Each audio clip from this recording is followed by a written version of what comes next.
On est deux gars et souvent, on associe le ministère des Enfants aux femmes. Oui.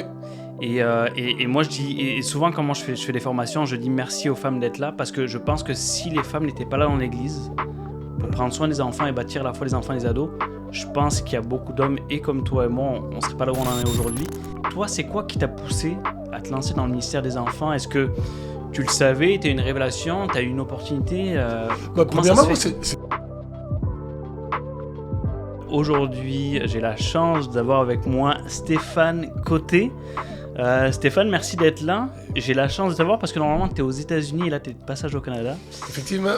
Donc, c'est vraiment cool de t'avoir. Et comme j'avais promis dans ma vidéo d'introduction, le but, c'est d'avoir des discussions avec des personnes qui sont dans le ministère enfants, ados, jeunesse. Et je pense qu'il n'y a pas plus accurate, comme on dit, que toi, Stéphane.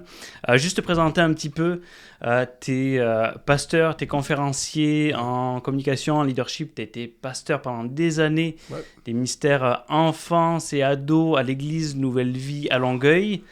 Tu étais... non, mais c'est important de le dire parce que tu as été finalement mon mentor. Effectivement. Et j'ai eu le privilège de prendre la relève après toi. Donc, je te dois beaucoup. J'ai beaucoup appris avec toi et je suis heureux de t'avoir avec moi sur le podcast parce que je crois que ça va être bénissant pour les familles et pour les églises.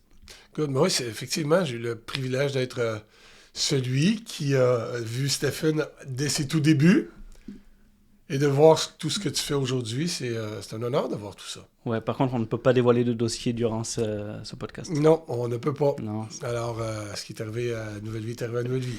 Ça C'est reste ça. à Nouvelle Vie, c'est ça? OK. Et ailleurs. Et ailleurs, oh, bien sûr. Sauf Vegas, hein, n'est-ce pas? Non, c'est ça. On va parler de plein de choses aujourd'hui. Il va y avoir des choses où on va parler de ministère enfant, ministère ado, mais aussi pour les parents, parce que le but, c'est de voir un petit peu comment on peut bâtir la foi des enfants et des ados, que ce soit dans le ministère, l'église, mais aussi dans nos maisons, dans nos foyers. Tout à fait. Moi, ma maison, nous servirons l'Éternel, ça dit, hein? Tout à fait. Il faut... Une des choses que j'avais dit à Chantal, c'est mon épouse, lorsqu'on a eu nos enfants, elle dit, l'Église ne m'éloignera jamais de mes enfants. Mon rôle premier, c'est celui de mes filles. Parce que j'ai 2 filles. Alors, c'est bon, ça. Il n'y a pas question. Ça ne me dérange pas d'amener tous ces enfants-là au ciel avec moi.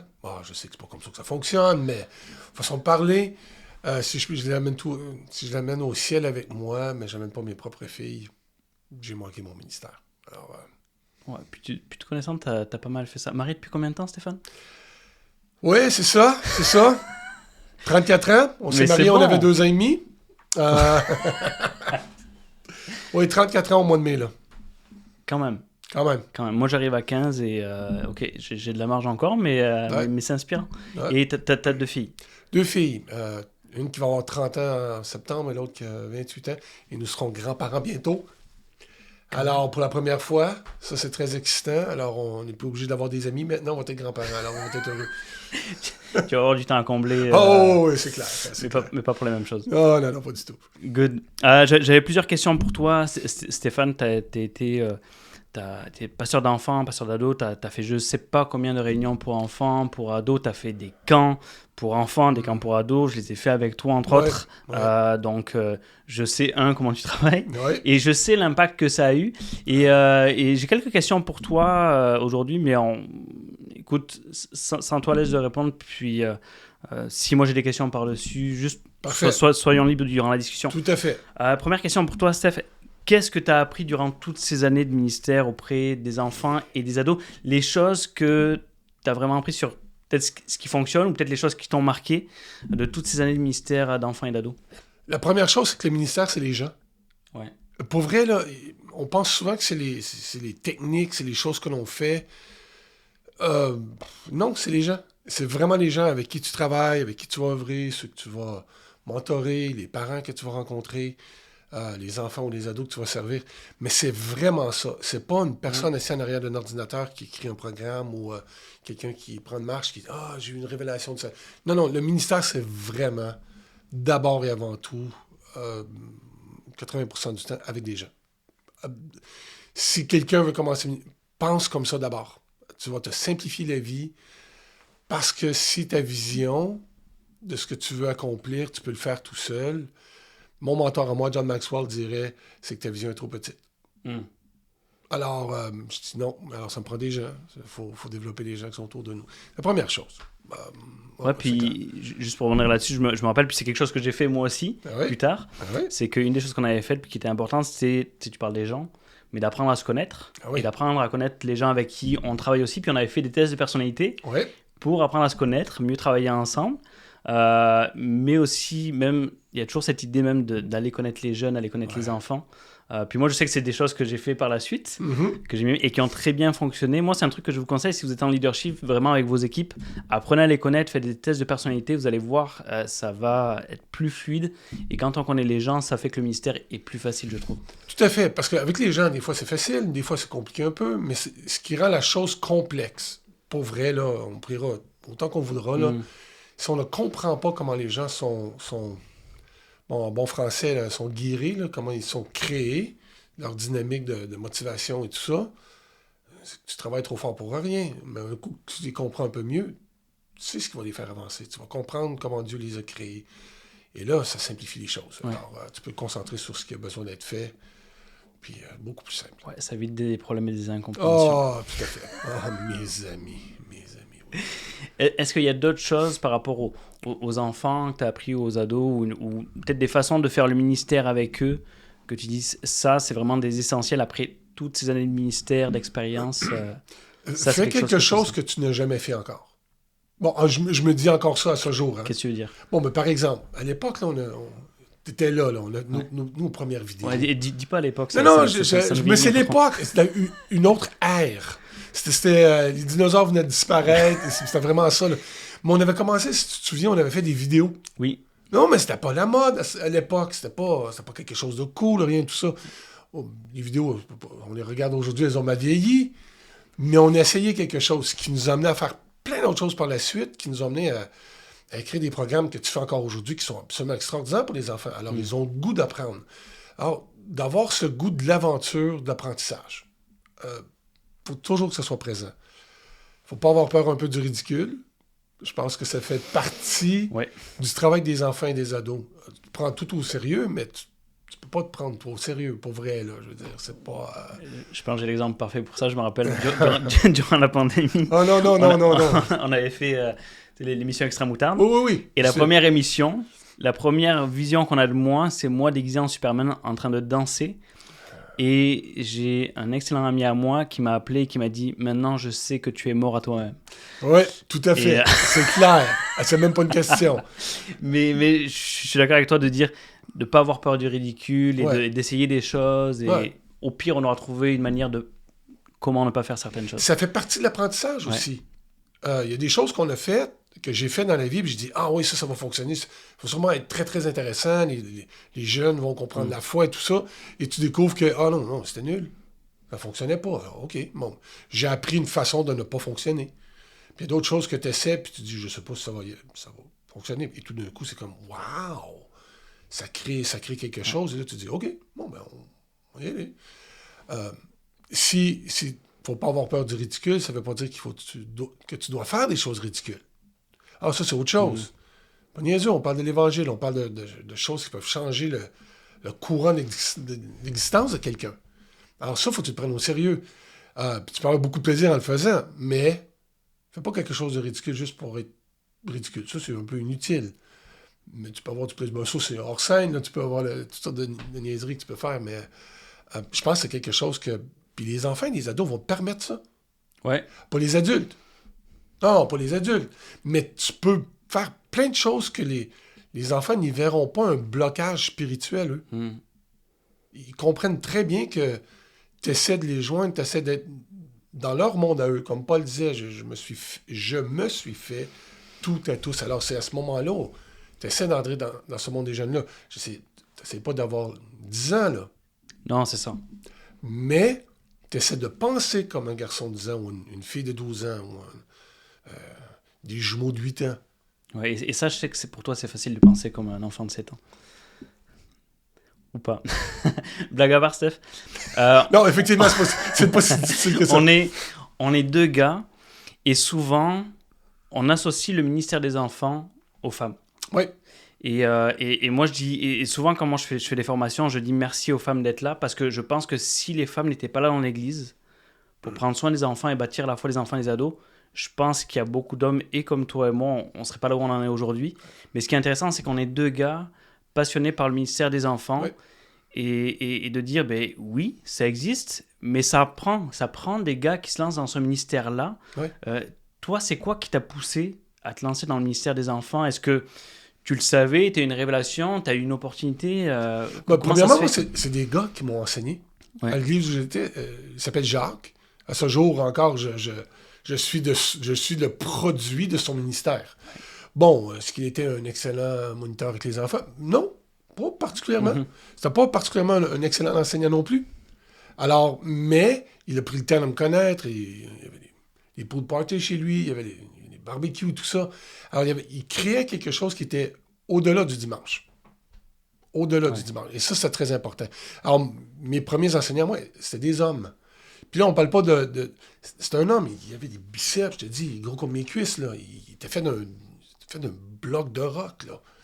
Alors, pour moi, c'était, OK, mais il y a moyen de faire ça quand je voyais d'autres classes, que c'était plein de femmes, il n'y a rien de mal à ça. Alors, dès cet instant-là, j'ai compris que, on est tous appelés, là. J'avais 10 ans à l'époque, là. Bon, tu n'as pas toute cette conscience-là à ce moment-là, mais OK, c'est bon pour n'importe qui.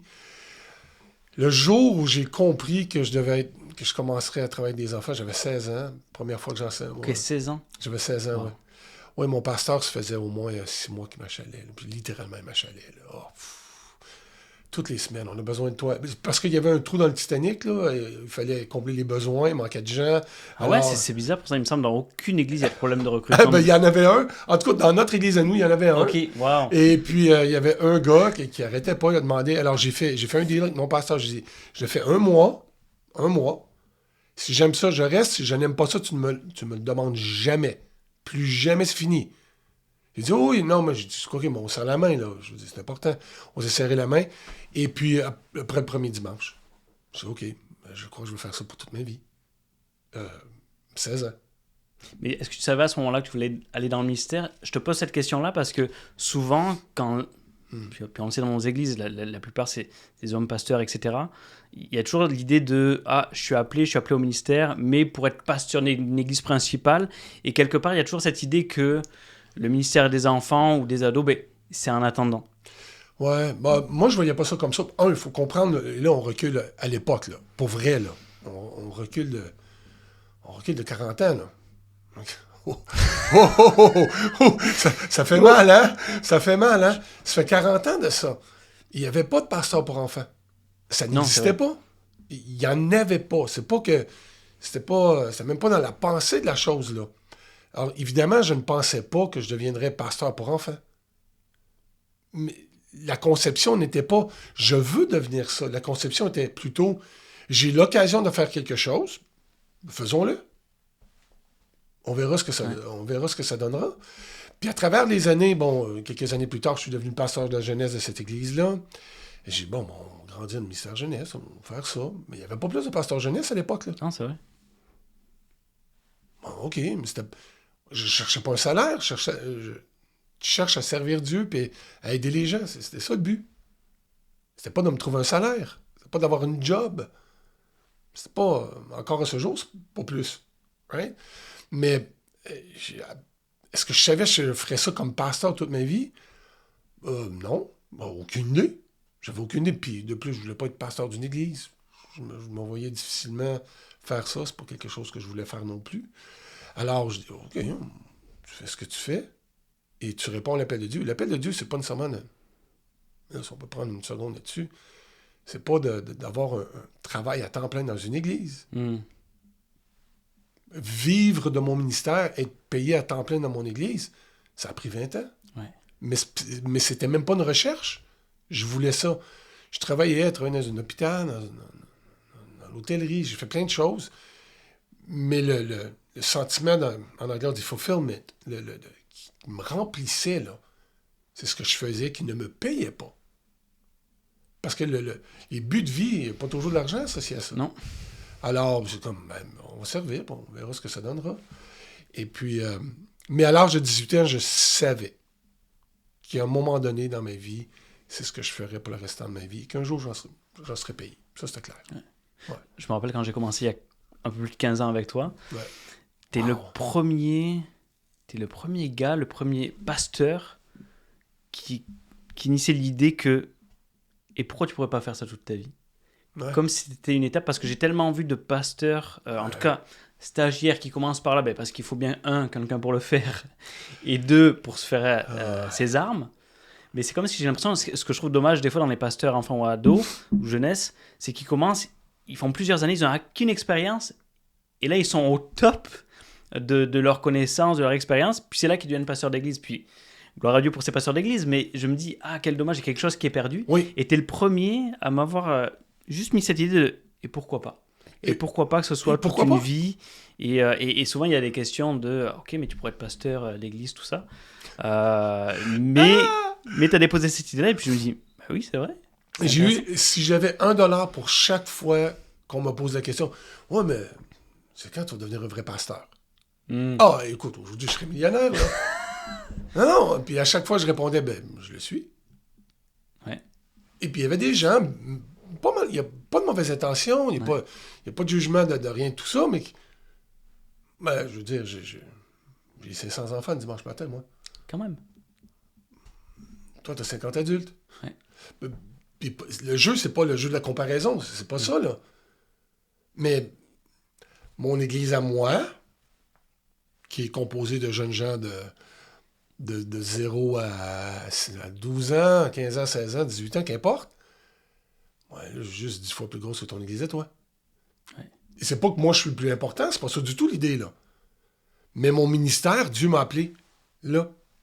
C'est à ça qu'il m'a demandé de faire. Alors, OK, c'est ce qu'on a à faire. C'est là. Pourquoi qu'il faut... Cette idée d'échelle de ministérielle, c'est très séculier, ça. Hein? Tu sais, je travaille dans le séculier aussi. C'est particulièrement américain, d'ailleurs. On grévit les échelons. Comme si au niveau du ministère, il y avait des échelons. Il n'y en a pas d'échelons. Mais c'est surtout aussi que j'ai l'impression, en tout cas en francophonie, que il y en a qui se diraient gravir de ministère de quoi? Le ministère des enfants, c'est pas un ministère, c'est une garderie. Tu vois ce que je veux dire? Ouais, je sais. Mais dans le sens que pour beaucoup, c'est pas considéré comme un ministère, alors qu'il y a tellement de gens qui sont impliqués là-dedans et qui font un ministère incroyable. Et est-ce que tu dirais, toi, qu'il y a des appels particuliers à ce ministère-là? Et pourquoi pas? Je sais pas, je te pose la question. Oui, tout à fait. J'ai des amis à moi qui ont fait ça toute leur vie. Bon, j'ai 55 ans aujourd'hui. Pas aujourd'hui, là, mais... À l'heure d'enregistrer la vidéo. À ce moment-ci. Je veux dire, j'ai prêché une retraite jeunesse il y a quelques semaines. Et je trouve ça génial. Moi aussi. C'est juste que je suis un peu plus fatigué après le week-end. C'est tout ce que ça veut dire. Pas parce que je suis meilleur qu'un autre, ça n'a rien à voir, là. Et pourquoi on limiterait l'âge, la capacité? Là, on ne peut pas être âgiste, comme on ne peut pas être sexiste, ou même raciste, on ne peut pas être âgiste non plus. Il y a des gens qui peuvent faire ça toute ta vie. Comme si Dieu était limité par nos propres conceptions de ce que devrait être un pasteur ou les rôles qu'il peut avoir dans une église. Comme si Dieu était limité par ça. Paul ne parle pas des ministères pour enfants. Mais non, il n'y en avait pas. Il n'avait pas en parler non plus, il n'y en avait pas. C'est ça. Alors, il y a plein de choses que la Bible ne dit pas explicitement, parce que ça n'existait pas à l'époque. Il ne dit pas quoi faire avec les cellulaires pendant une réunion. Évidemment. Les smartphones. Les smartphones, oui. Il n'en parle pas. Ben non, ça n'existait pas à l'époque.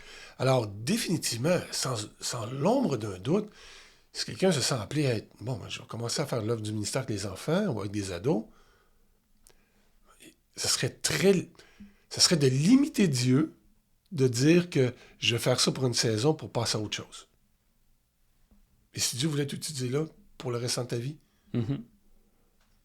on est des outils dans ses mains. Hein? Ouais.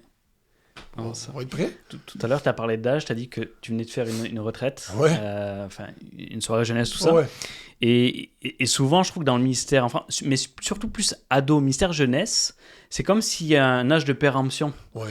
Je sais pas si tu vois ce que je veux dire. Ça va très bien ce que tu veux dire. Tu sais, ministère enfant, c'est comme si on est habitué à tous les âges, ça va, mais c'est comme si le ministère jeunesse, c'est... il y a comme un âge de péremption, puis admettons quasiment que tu as passé la trentaine, c'est mort, tu peux plus, alors que... Puis moi, j'aimerais démystifier cette idée parce que je connais des leaders qui ont justement 55 ans, qui sont excellents dans ce qu'ils font. Et je connais des gens de 25 qui l'ont pas. J'en connais moi aussi. Mais est-ce que tu peux juste parler de l'âge là-dedans, tout ça, puis comment on peut changer nos mentalités par rapport à ça? Ouais. Mon père avait l'habitude de dire une chose. Puis ça m'avait marqué, ça. Il disait, lui, il regardait quelqu'un de 80 quand il en avait 60, puis il disait, lui, c'est un jeune vieux. Ouais. Et ce qu'il était en train de dire, c'est qu'il était âgé, mais qu'il était encore jeune dans sa tête. Bon, je sais pas d'être un ado, moi, là. Ça fait longtemps, là. Et mon époque d'adolescence, je veux dire, c'est loin. Alors, de vouloir... Puis ça, Stéphane, tu sais, tu m'as entendu dire ça des milliers de fois. On ne peut pas mettre de limite à ce que Dieu veut et peut faire.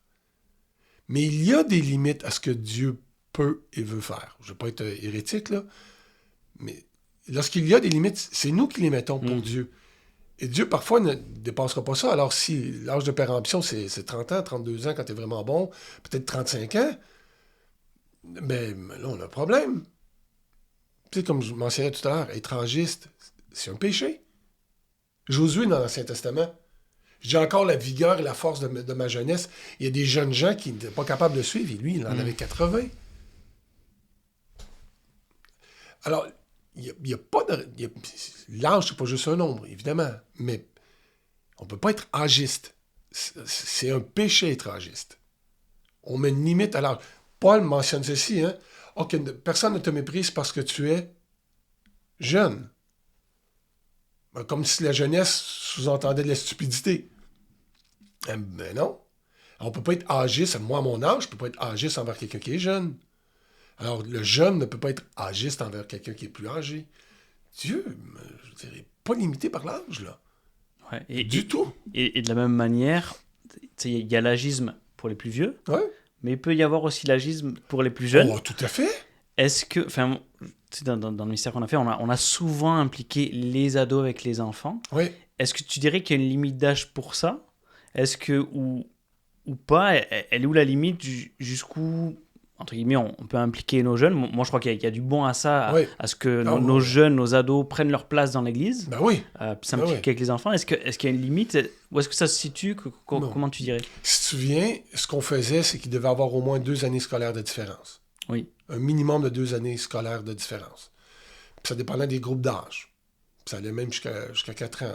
Alors, pourquoi qu'un jeune de 12-13 ans pourrait pas aider un jeune de 9-10 ans à l'école, dimanche?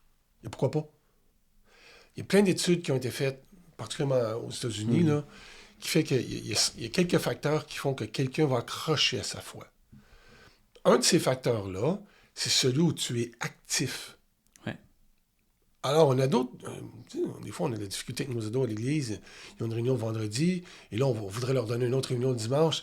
Non, activez-les pour l'œuvre du ministère. Et tout d'un coup, pas tous, pas tout le monde, là, mais il y en a quelques-uns qui vont... Ah, OK, il y a quelqu'un qui regarde à moi, là. Il y a quelqu'un pour qui je pourrais être un modèle.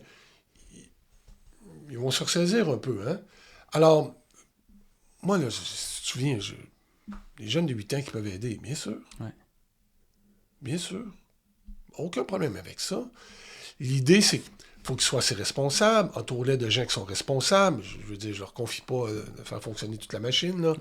Mais associer avec le jeune de 12 ans qui commence, associer avec un jeune de 18 ans qui, lui, il a pris un peu de galon, puis lui, il est associé à quelqu'un qui en a 25, qui a déjà appris, puis le gars de 25, ou la fille de 25 est associée à quelqu'un qui a un bagage d'expérience. Alors là, il y a toute une transmission que Paul mentionne. Tout ce que vous m'avez vu faire, transmettez-le à quelqu'un de responsable pour le faire.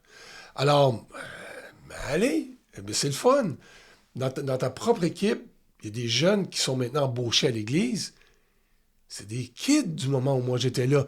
Et littéralement, c'était des kids, là. Je veux dire, j'aurais pas parié 5$ sur eux, là. Ouais. Mais aujourd'hui, tu dis, waouh, mais ça a commencé comme ça.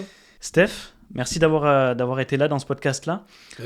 T'es conférencier, tu donnes, t'es coach aussi en leadership, tu fais du coaching pour les personnes, pour les organisations, pour les églises aussi. Si on veut rentrer en contact avec toi, On fait comment? Bon, allez sur mon site web, stéphanecoté.org. Bon, alors là, il faut quasiment l'épeler, hein, parce que je suis aux États-Unis, alors il n'y a pas de E à mon nom, alors stephancote.org. On mettra le lien dans la description. Effectivement, vous allez là, rejoignez-moi par courriel, mon téléphone, tu mettras toutes les informations qui sont là. C'est moi qui réponds à mes courriels, c'est moi qui réponds à... C'est pas un robot, c'est moi qui fais ça. Volontairement, parce que ça me permet de rentrer en contact avec les gens. Ça me fait plaisir de pouvoir aider. Si je peux vous accompagner dans quelque chose, c'est certain que je vais pouvoir le faire. Ça me fait plaisir de faire ça. Yes, génial. Stéphane, merci pour ton expérience. Merci de partager tout ça avec nous. Je suis sûr que ça a été utile pour les parents, pour les moniteurs, pour les leaders. Si ça vous a été utile, que ça vous a béni, n'hésitez pas à liker la vidéo, à la partager autour de vous et, comme vous le savez sur YouTube, à vous abonner à la chaîne. Moi, je vous dis à bientôt et d'ici là, priez pour vos jeunes. Ben oui, bien sûr.